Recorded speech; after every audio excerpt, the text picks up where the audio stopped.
भाइयों और उनकी बहनों, हम आज आपके सामने फिर से एक कहानी मज़ेदार सी लेकर आए हैं, जिसमें हमने आपको बताया था कि हम ये रूह पर काबू करने की विधि को लाने वाले हैं। आज वह विधि आ चुकी है, तो कृपया कर ध्यान से सुने और इसका आनंद लें। और ध्यान रखें, इसको करने की कोशिश ना ही करें अगर आपको तांत्रिक का ज्ञान ना हो या आपके आसपास वालों को ना हो, क्योंकि इसमें आपके आसपास वालों और बाकियों को दिक्कत हो सकती है। तो अब बिना समय बर्बाद करते हुए हम अपनी कहानी को शुरू करते हैं। पहले आपको कुछ चीज़ें इकट्ठी करनी है जो आप इस विधि में इस्तेमाल करेंगे, जैसे आपका एक सिंदूर की थैली या कोई चौक का डब्बा, 2 से 3 बोतल गंगा जल या कोई भी पवित्र जल, एक साफ नमक की थैली, एक खंजर या चाकू, एक पवित्र धागा जो या तो किसी मंदिर वगैरह से उठाया हुआ हो या कोई सादी सी रस्सी भी हो सकती है, एक छोटा कटोरा, कपड़े या रुई से बनी 4 गुड़िया, एक सुई धागा, 6 मोमबत्ती और उन्हें जलाने के लिए कोई भी चीज़ जैसे आपकी माचिस या आपका लाइटर हो सकता है। उसमें अब आप इसके बाद एक खाने की चीज़, जैसे आप अगर नॉन-वेज हैं तो आप मांस मच्छी वगैरह यूज़ कर सकते हैं, और या फिर आप वेज हैं तो आप इसमें अपनी चॉकलेट वगैरह को यूज़ कर सकते हैं। यह फिर इन चीज़ों का इस्तेमाल आज हम करेंगे। तो सबसे पहले आपको एक जगह चुननी होगी जो होंगी हमारी कब्रिस्तान या शमशान घाट कह सकते हैं। वहाँ के हमें ठीक 12 बजे, जो हमारे रात के 12 बजते हैं, से लेके सवेरे के 5 बजे के बीच का कोई भी समय आप चुन सकते हैं। पर ध्यान रखना है, सिर्फ उसी टाइम जाना है और उस कब्रिस्तान में जाना है जहाँ कोई ना आता हो। मतलब वहाँ पे आपका सुनसान होना चाहिए, क्योंकि अगर आपको विधि करते समय कोई भी परेशानी होती है या कोई भी विघ्न आता है, तो आपके आसपास वालों या आपके लिए यह विधि जानलेवा हो सकती है। इसीलिए फिर आपको कब्रिस्तान में जाकर पहले आपको अपने ऊपर 2 बोतल, मतलब आप कह सकते हो 2 बूंद अपनी गंगा जल की अपने ऊपर छिड़क लेनी है। फिर आपको ये अपनी जैसे आप कुछ बूंदे अपने ऊपर छिड़केंगे, फिर आपको कब्रिस्तान के अंदर जाते हुए किसी शांत सी जगह को चुनना है और वहाँ पे अपनी 1 बोतल जल की निकाल कर उस जगह को साफ कर लें। फिर उसको साफ करने के बाद आपको क्या करना है कि अपनी सिंदूर की थैली जो आपने ली थी, या आप चौक वगैरह लेके अपना जो डब्बी वगैरह कही थी मैंने आपको, उनको आप इस्तेमाल करके आप कोई भी आकार बना सकते हो। आकार मतलब आप कोई भी शेप वगैरह बना सकते हो, जैसे आपका गोल जैसे सर्कल हो गया, त्रिकोण अपना ट्रायंगल वगैरह, ऐसे ही एक्सेट्रा आप कोई भी चीज़ों का बना सकते हो। पर ध्यान रखना है कि वह आकार बंद ही होना चाहिए, वह कहीं से खुला ना रहे। अगर आपने उसे खुला रखा तो वह विधि काम नहीं करेगी। फिर उसको बनाने के बाद आपको उसकी चारों तरफ मोमबत्तियां रख देनी है, जो आपने वो जो 6 मोमबत्तियां ली थी उन्हें। वे 6 मोमबत्तियां आप इस हिसाब से रखेंगे कि आपकी 2-2 मोमबत्तियां साइडों में रहेंगी और एक एक ऊपर नीचे रहेगी। ठीक है। फिर उसके बाद आपको क्या करना है, आपको करना है रस्सी, जो आपने वो जो रस्सी ली थी उसे अब आप मोमबत्ती, वो जो आपने जो रस्सी ली थी, आपने जो मतलब वो मैंने आपको जो धागा कहा था पवित्र धागा वगैरह वो लिया था, उसे अब आपको अपने उस पवित्र जल में भिगोना है और उन मोमबत्तियों के चारों तरफ बांधते हुए एक चक्र टाइप बना देना है। चक्र के आकार में उस रस्सी को फैला देना है।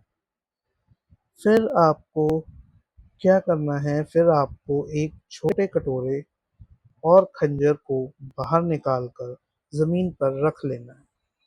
फिर मन को शांत करते हुए उस खंजर को जल में से भिगोते हुए आपको अपनी कलाई पर एक रेखा बनानी है। हाँ, रेखा का मतलब आपका वही है कि आपको एक अपनी कलाई पे एक लाइन बनानी है। लाइन मतलब आपको पता है कि कलाई पे थोड़ा-सा कट बनाते हुए आपको खून निकालना है। यह ध्यान रखना है आपको कि यह खून यह जो आप लाइन बनाएँगे इस पे ये ना तो ज़्यादा गहरी होनी चाहिए और ना ही काफ़ी कम गहरी होनी चाहिए, क्योंकि जितना आपको चाहिए उतना आप चीज़ नहीं निकाल पाओगे इनमें से। फिर आपको क्या करना है, फिर आपको जैसे उसमें से फिर जैसे खून निकलने लगे, तो आपको क्या करना है, आपको वो कटोरे में अपना जितना खून निकल रहा है, जितना मतलब कैसे कहेंगे, मतलब कि थोड़ा-सा खून इकट्ठा कर लेना है। थोड़ा-सा का मतलब कि मतलब जैसे आपको दिखेगी कटोरी में आपका जो कटोरा है, उसमें अगर आपका खून तैरने लायक हो गया है, तो मतलब तैरने लायक का मतलब है थोड़ा-सा तली से थोड़ा-सा ऊपर, अगर उस लायक हो गया है, तो उस कटोरे को थोड़ा-सा साइड करते हुए आपको उन पे फिर आपको अब अपनी गुड़िया को निकालना है। जो मैंने आपको 4 गुड़िया बताई थी, जो रुई या उसकी रुई या कपड़े की कह सकते हो आप, उनकी जो बताई थी, वह अब आपको बाहर निकालनी है, ठीक है? उसके बाद आपको क्या करना है, आपको उनको उसी जल में भिगोते हुए जो आपके पास जल है, उनमें उन्हें भिगोते हुए आप अपने पास रख लें। फिर आपको 3 की सिलाई खोलते हुए, जैसे 4 गुड़िया है आपकी, तो उनमें से 3 की सिलाई खोलते हुए उनमें अपने कुछ खून की बूंदें टपकानी है और उनकी सिलाई फिर सिल देनी है। फिर बची हुई एक गुड़िया को उस कटोरे के नीचे आकार के बीच रख देना है, कि मतलब जैसे आपने जो वो कटोरा है, जो खून का कटोरा मैंने भरवाया अभी आपसे, उसको अब आपको क्या करना है, उस शेप के बीच में रख देना है। उस आकार के जैसे ही आप बीच में रखोगे, फिर आपको वो गुड़िया लेकर उसी कटोरे के बिल्कुल ठीक नीचे रखनी है, जो चौथी गुड़िया जो अलग है अभी, ठीक है? ये समझ में आया आपको? फिर उसके बाद आपको क्या करना है, आपको फिर उसके चारों तरफ अपना वो सिंदूर लेके उसके चारों तरफ एक गोला, एक चक्र टाइप बना देना है। यह चक्र को भी ध्यान रखना है कि यह भी कहीं से खुला ना रहे। फिर आपको क्या करना है, फिर आपको करना है कि आपको अपनी जिन मोमबत्तियों का सिरा आपने एक अपने मतलब कैसे कहेंगे, कि पहले आप जो आपने मतलब मोमबत्ती ऐसे बांधी है, उनका जो धागा है, उनका आपने देखा होगा कि अब एक सिरा रह गया है, क्योंकि हमने ऐसा तो है नहीं ना कि दोनों साइड से बांध के ठीक से बांध रखा है। एक साइड हमेशा रहेगी, जो लास्ट में बचा हुआ जो एक्स्ट्रा धागा होगा, उसे अब आपको क्या करना है, उसे अपनी कलाई पे बांधना है, जिस कलाई पे आपने ये रेखा बनाई थी, ठीक है? फिर आपको जो आपकी 3 गुड़िया है, उनमें आपने जो खून टपकाया था, उनको अब आप उनकी सिलाई बंद करते हुए उन्हें महसूस करने की कोशिश करें कि क्या आपको अपने शरीर जैसी गर्मी महसूस हो पा रही है। अगर आपको कुछ भी अपने जैसा महसूस हो, तब आप उन्हें अपनी गोद में रख लें और आप वहाँ पे अपनी अपने आकार के सामने बैठ जाएँ, ठीक है? अब आपको क्या चाहिए, अब आपको एक एक हमारा वो चाहिए, क्या किसी चीज़ का सामान, मतलब जिस चीज़ की आत्मा को आप काबू में करना चाहते हैं, उसका सामान। ध्यान रखना है यह सिर्फ़ मृत बंदों के लिए ही है।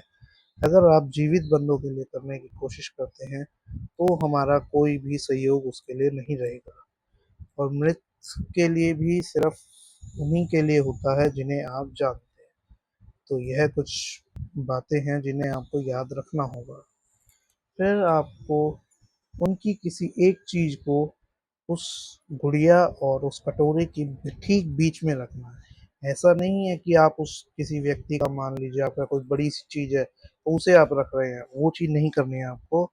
जैसे आपके पास मान लीजिए कोई कपड़े वगैरह का टुकड़ा है उनका, या क्या कहेंगे बाल वगैरह कह लो, मतलब जैसे हम होता है ना कि लाश वगैरह पे से निकाल लेते हैं बाल वगैरह, उनके कैसे कहेंगे, उनके पहने हुए चीज़ें वगैरह जो पहले पहनते थे, उनको आप रख सकते हो, जैसे कोई लॉकेट वगैरह हो गया, तो उसे गुड़िया के ऊपर और उस कटोरे के नीचे, मतलब उन दोनों के बीच में रख देना है आपको, ठीक है? पर अगर आप किसी राह चलती रूह को काबू करना चाहते हैं तो इनकी जरूरत आपको नहीं पड़ेगी। तो फिर हमारा इसके बाद अब हम क्या करते हैं, अब हम अपनी आकार के सामने बैठ के जो हमने अब शेप बनाई है उसके सामने अब हम बैठकर अपनी अपनी गुड़ियाएँ अपनी गोद में रखकर और अपना जो खंजर है उसे और अपने पवित्र जल की एक बोतल अपने पास, ये सब सामान लेकर अब आप अपने आकार के सामने बैठ। अब आप चक्र बनाने के बाद अपनी जो हमने नमक की थैली ली थी, अब उससे अपने पूरे आकार के बाहर एक चक्र बनाएं और ध्यान रखें वह भी कहीं से खुला ना हो।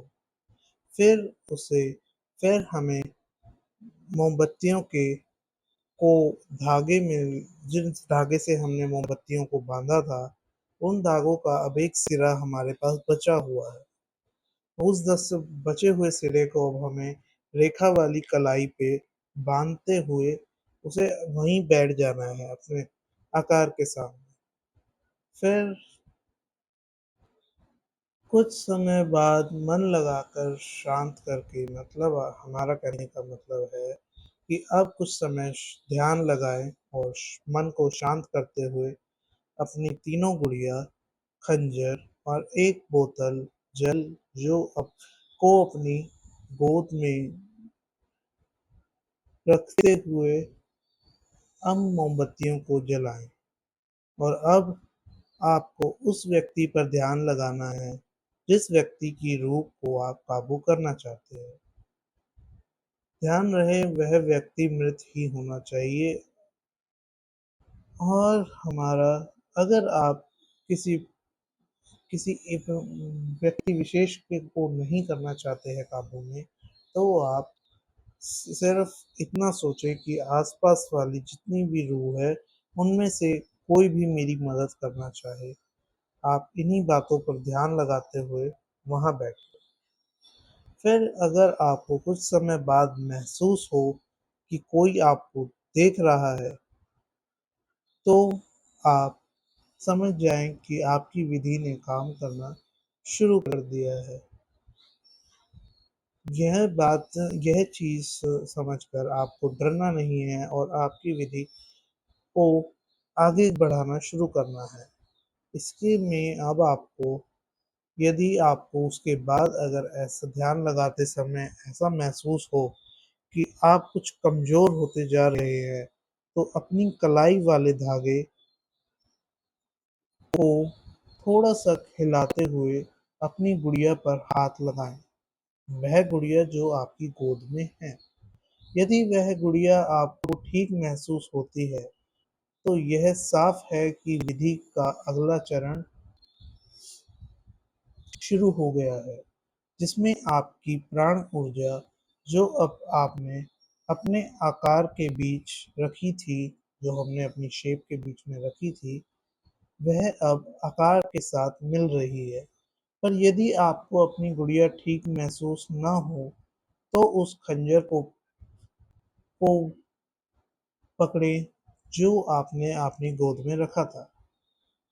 यह आपको आसपास वाली आत्माओं से बचाकर उन्हें विधि वाली ऊर्जा पर ही स्थित रखेगा। फिर आप उस व्यक्ति का ध्यान लगाते हुए आवाज़ दें या अनजानी सी रूह से उसके बारे में पूछें। यदि आपको कोई जवाब मिले, तो उसे प्रणाम करते हुए उसके बारे में पूछें और यदि वह जवाब न दे, तो 2 से 3 बार उसे आवाज़ दें। यदि वह जवाब दे तो ठीक है, नहीं तो आपको अपनी रेखा वाले खं अपनी रेखा वाले हाथ में खंजर पकड़ लेना है, यह आपकी रक्षा करेगा। फिर आप उसे अपने काम के बारे में बताएँ और कहो क्या वह आपकी मदद कर पाएगा? करेगा या कर पाएगा आपकी अपनी मर्ज़ी है वो। यदि वह बदले में कुछ माँग रखे तो आपको यह देखना है होगा कि क्या आप वह मांग पूरी कर सकते हो या नहीं।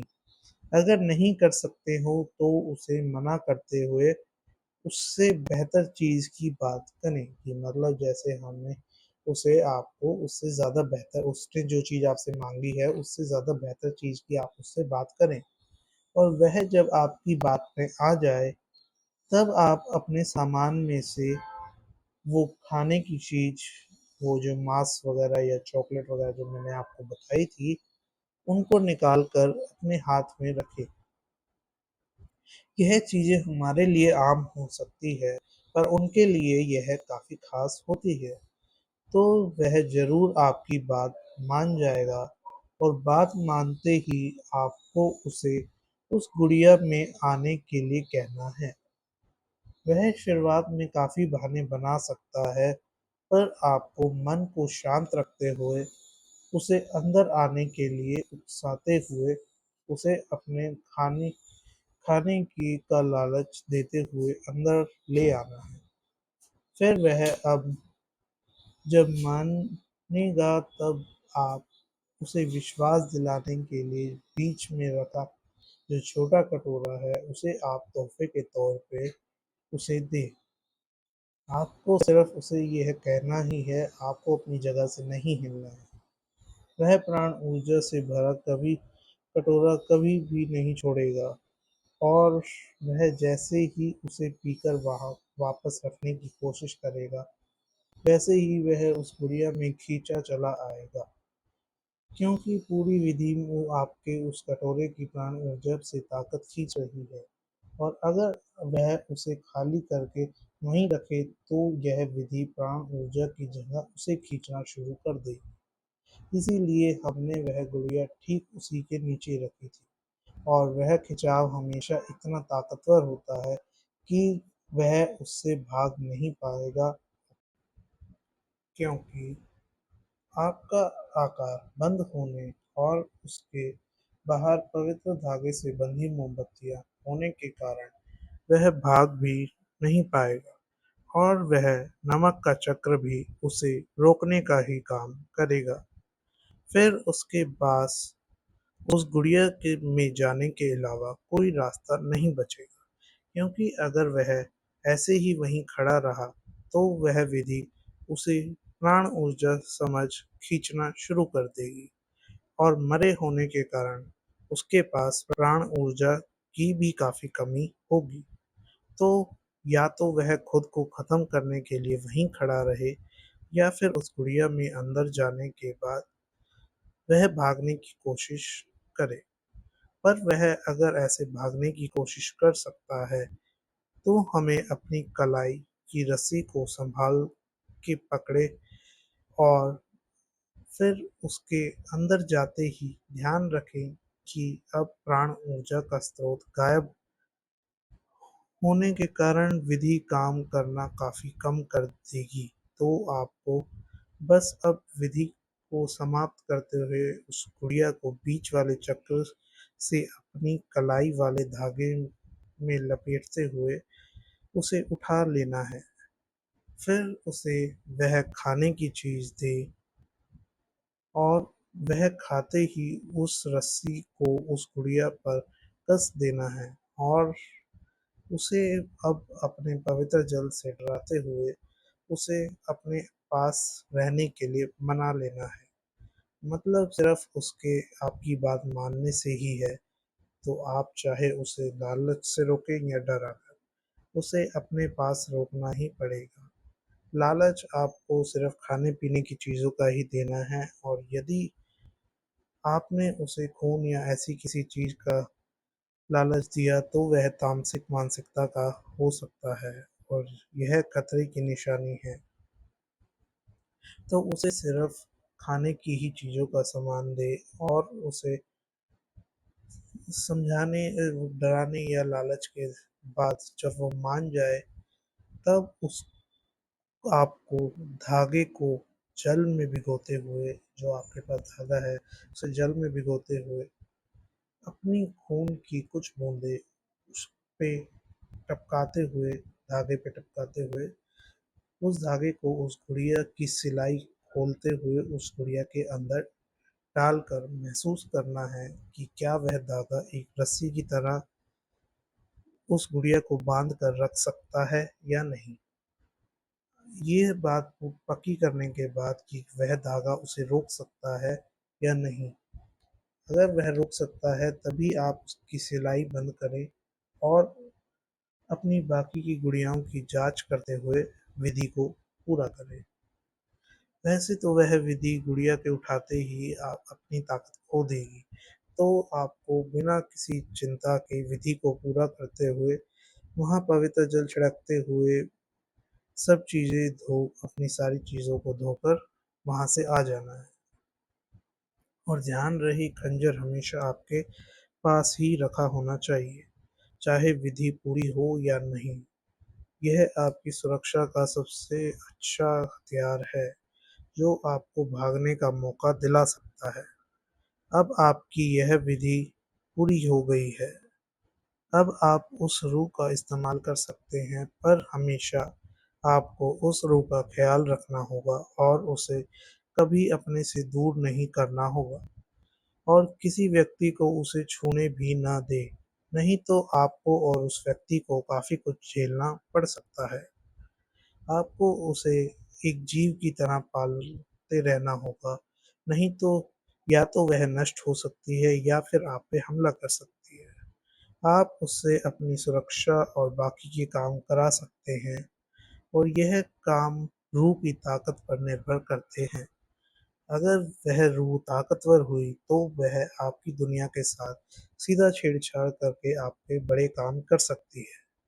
पर यदि रूह की ताकत कम हुई तो वह सिर्फ आपके कुछ ही काम कर पाएगी और उसे पालने पर वह काफ़ी अच्छे साथी साबित हो सकती है।